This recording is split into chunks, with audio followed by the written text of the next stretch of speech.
Gracias, señora presidenta. Señorías, señor ministro, nosotros pensamos que estamos ante un debate decisivo para el futuro de la Unión Económica y Monetaria. Y España se juega muchísimo por muchísimas razones. Pero también pensamos que España tiene que hacer valer su peso en Europa y jugar un papel decisivo, porque, como he dicho anteriormente, nos jugamos mucho. Desgraciadamente, usted, señor ministro, ha presentado una propuesta que es poco ambiciosa, poco europeísta y que rebaja los planteamientos que había hecho el Gobierno y los gobiernos anteriores estos últimos años. Y eso es criticable fundamentalmente porque estamos ante un momento crucial de nuestra historia y además vamos a vivir el próximo mes de junio un evento importante, una cumbre trascendental. Pero desgraciadamente el señor Rajoy nuevamente ni está ni se le espera en esa cumbre tan importante para el futuro de la Unión Económica y Monetaria y para el futuro de España. Pero, como le decía anteriormente, no es una novedad que el señor Rajoy no esté ni se le espere en esa cumbre y al Gobierno de España. No, es que con su propuesta, señor ministro, dejamos en la estacada a nuestros socios del sur de Europa que están tratando de demostrar a los alemanes y a los países del norte que se puede cumplir las reglas y se puede compartir riesgos y se puede también apostar por la solidaridad. Pero además es una propuesta que está por debajo, que es menos ambiciosa que la propuesta de la propia Comisión Europea. Por consiguiente, señorías, señor ministro, nosotros su propuesta la criticamos por tres razones: por la forma, por el fondo y por la estrategia. Sobre la forma, señor ministro, señorías, no entendemos que un tema tan importante, tan crucial, que afecta no solo al corto y al medio plazo, sino también al largo plazo, no se haya traído aquí, no se haya debatido aquí en el Congreso de los Diputados. Esto nos parece muy criticable y muy lamentable, señor ministro. Hoy es el Día de Europa, pero creemos nosotros desde el Grupo Socialista, un grupo tremendamente europeísta, que todos los días tienen que ser días de Europa y, por supuesto, cuando nos estamos jugando algo tan importante, ese debate se tiene que producir en el Congreso de los Diputados. Además, se rompe, señor ministro, una tradición. En las cuestiones de Europa se buscan los consensos en el Congreso de los Diputados entre las principales fuerzas políticas y no se ha buscado ese consenso ante lo que tenemos por delante en ese debate europeo. Sobre el fondo, señor ministro, mire, poca ambición en cuanto a apostar por la política fiscal. Es importante porque eso conlleva también una política impositiva propia de la Unión Europea y posibilita un pilar fiscal y el desarrollo del pilar fiscal.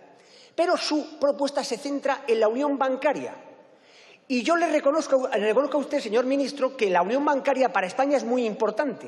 Pero la pregunta clave, señorías, es: ¿se puede llegar a una unión bancaria sin la unión fiscal? Esta es la pregunta clave y la historia demuestra, señor ministro, que no. Porque cuando hay un riesgo sistémico, cuando hay una crisis sistémica, se necesita una autoridad fiscal central europea que asuma y dé certidumbre y seguridad y que sea de último recurso. Esto es muy importante y si vienen mal dadas en el futuro y no existe esa autoridad, volveremos a tener los problemas que hemos tenido en el pasado. Pero para usted, en el documento, las palabras política fiscal no está europea, no están. Las dos palabras política fiscal le generan urticaria, señor ministro. Las dos palabras juntas es que no están, insisto, porque yo creo que le genera algo más que urticaria, probablemente sarampión. No obstante,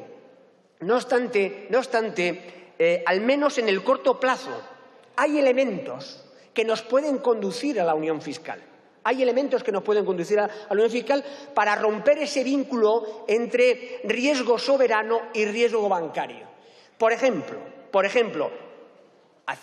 apostar por un tesoro europeo y apostar por un ministro de finanzas europeo. De eso Nada de nada en el documento. Sobre el fondo de rescate, sobre el MEDE, yo creo que todos los países, la propia Comisión Europea, está hablando de transformar el MEDE en un fondo monetario europeo. En el documento, nada de nada. Sobre los activos seguros, tan importantes para España, porque si cambia la política monetaria, eso va a endurecer y va a generar problemas en los balances de los bancos, tan importante para España en la medida de que la banca mediana española tiene dificultades, nada de nada, y además esos activos seguros serían la antesala de los eurobonos. Por supuesto, nada de nada en su documento de eurobonos, para nada, porque, insisto, eso ya sarampión. Sobre un seguro de desempleo europeo, que es muy importante porque ayudaría a estabilizar la economía europea ante los shocks asimétricos. El seguro de desempleo ayuda a estabilizar la economía. Y es muy importante para España. Nada de nada en el documento. Por supuesto, dotar de recursos propios a la Comisión Europea vía una fiscalidad propia, nada de nada en el documento. En fin, usted habla, señor ministro, de reformas estructurales, de muchas reformas estructurales, cosa que nos parece bien, pero en ningún momento pilar social, política social. Señor ministro, ¿me quiere decir usted cómo se va a seguir legitimando el proyecto europeo sin ese pilar fiscal? ¿Cómo se puede seguir legitimando el proyecto europeo sin el pilar fiscal? Mire, le decía anteriormente que sin política fiscal no llegamos a la unión bancaria, pero sin unión política no llegamos a la unión fiscal. Por tanto, su documento es de política económica, pero le falta política económica y le falta economía política. Eso es lo que, digamos, de lo que carece el documento del Gobierno.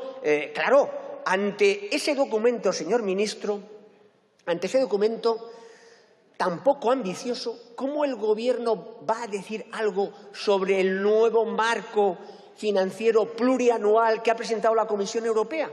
Un marco que, en términos de PIB, disminuye los recursos en relación al marco anterior, que en valor absoluto disminuye los recursos de la política agraria comunitaria entre un 13 y un 16%, que el Fondo de Cohesión en valor absoluto disminuye un 10%. ¿Qué va a decir el Gobierno si es muy poco ambicioso ante esa falta de ambición de la Comisión Europea en el marco plurianual 2021-2027? Fundamentalmente, señor ministro, porque la Comisión Europea también se queda corta en relación a los fondos propios necesarios para financiar esa política presupuestaria y esa política fiscal.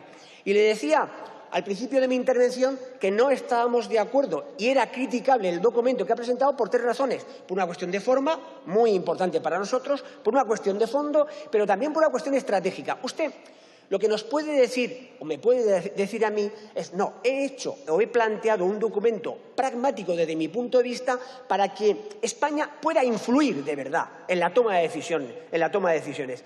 Dicho de otra manera, si el acuerdo puede estar entre 0 y 10, España ya, con su documento, se salta unas cuantas iteraciones y se va a la síntesis, al 5. Oiga, pero esto no vale para España. España es la tercera o la cuarta economía de la Unión Europea y si España se va al 5, puede que el acuerdo termine en el 3 y sea mucho peor para los intereses españoles. Pero le digo más, señor ministro, para de verdad ser influyente en Europa, para pesar en Europa, hay que cumplir con los socios europeos. Hay que cumplir con el pacto fiscal, con las reglas fiscales, señor ministro. Y usted va a Europa con un presupuesto que ha traído a esta Cámara que de entrada ya no cumple los objetivos de déficit para este año. Por supuesto, tampoco para el año 19 en el programa de estabilidad, señor ministro. Somos una economía que tiene el mayor déficit estructural de todas las economías europeas, que este año va a volver a crecer el déficit estructural. Pero ¿qué seriedad? ¿Cómo podemos influir en Europa si no cumplimos esas reglas fiscales? Para sentarse en la mesa de los socios más grandes y más influyentes, España lo que tiene que hacer es una propuesta ambiciosa, decir lo que piensa de verdad, no ser pacato a la hora de plantear tus objetivos, pero también cumplir con los socios. Cuando tú cumples con los socios, puedes hablarle de igual a igual a todas las economías, a Alemania y también al norte de Europa. Y eso es lo que, desde nuestro punto de vista, no se hace con este documento. Un documento que fundamentalmente lo que hace es ser menos ambicioso que la Comisión Europea, dejar en la estacada a tus socios del sur, que están apostando por convencer a Alemania de que es posible solidaridad y cumplir las reglas fiscales, que por supuesto no ha pasado por el Parlamento, señor ministro, no ha pasado por un tema tan importante que va a afectar a varias generaciones de españoles, que no haya pasado por el Parlamento español. Nos parece, señor ministro, muy grave. Y nos parece muy grave que España no apueste por la unión fiscal y que no apueste por la pata social, por el pilar social. Nos parece muy grave. Nos parece muy grave porque, termino ya, señor ministro, no hay unión bancaria si no hay unión fiscal. Y no hay unión fiscal si no hay unión política. Gracias, señora presidenta. Muchas gracias. A continuación tiene la palabra en nombre de